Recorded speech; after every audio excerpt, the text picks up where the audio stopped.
உங்கள் எல்லாருக்கும் பிராணாயாமா தெரிஞ்சிருக்கும்னு நினைக்கிறேன். அது யோகாவில் ஒரு இது. அது நீங்கள் ஒரு ஒரு சைடு மூக்கில் இழுத்துட்டு இன்னொரு சைடு மூக்கில் மூச்சு விடணும். அதுதான் பிராணாயாமா. உங்கள் எல்லாருக்கும் தெரிஞ்சிருக்கும்னு நினைக்கிறேன்.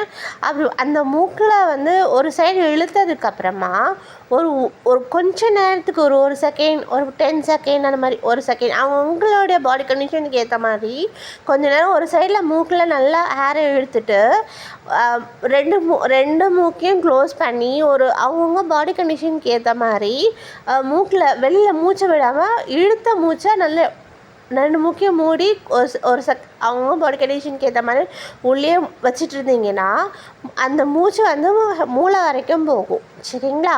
அப்போனா அது மாதிரி நீங்கள் ரெகுலராக பண்ணிகிட்டே வந்தீங்கன்னா உங்களுக்கு கொரட்டை வராது. கொரட்டை வராமல் நீங்கள் நார்மலாக தூங்கலாம்.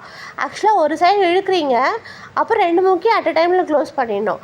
அப்போ அந்த மூச்சு மூளை வரைக்கும் போகும். எதனால் கொரட்டை வருதுன்னா மூளையில் ஏர் ஆக்சிஜன் கம்மியாக இருந்தால் கொரட்டை வரும்.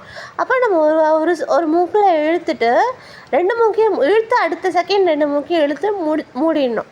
மூடிட்டு உங்களோட பாடி கண்டிஷனுக்கு ஏற்ற மாதிரி நீங்கள் மூச்சை அடக்கி வச்சுட்டு விட்டிங்கன்னா உங்களுக்கு கொரட்டை வராது.